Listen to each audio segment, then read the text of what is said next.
Me revoilà, j'espère que vous allez bien. Je reviens avec Dino cette fois. Dino comme dinosaure. C'est une histoire vraie. Celui qui l'a vécu me l'a raconté. Je me suis dit, mais c'est une super histoire. Donc il s'appelle Philippe. Ce qui est plutôt un nom de daron, on le sait, mais forcément, les darons d'aujourd'hui sont les enfants d'hier. Ne pas l'oublier.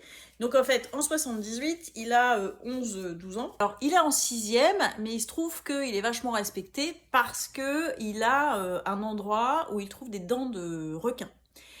Et voilà, c'est sa mine de dents de requin, et donc il se fait respecter par le 5e duquel il faut se faire respecter. Et après, ils partent tous les deux faire des fouilles. Après, je vais pas vous en raconter beaucoup plus que ça, mais toujours est-il qu'à un moment donné, l'un d'entre eux trouve un os.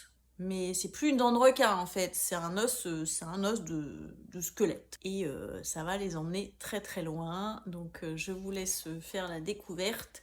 Il se trouve que les paléontologues darons de mon âge, voire plus, ont lu ce livre et ils ont été étonnés parce qu'ils m'ont dit mais en fait ça se passe vraiment comme ça. Et je leur ai dit bah oui, mais j'ai écouté celui qui a fait ces fouilles et qui les faisait déjà de manière, on va pas dire professionnelle, mais en tout cas il savait comment les faire.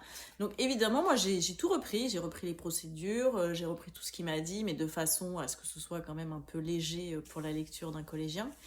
Et voilà, mais même si c'est romancé, c'est une histoire vraie. Et je vais pas tout vous raconter. Je n'en dis pas plus et je vous souhaite une excellente lecture.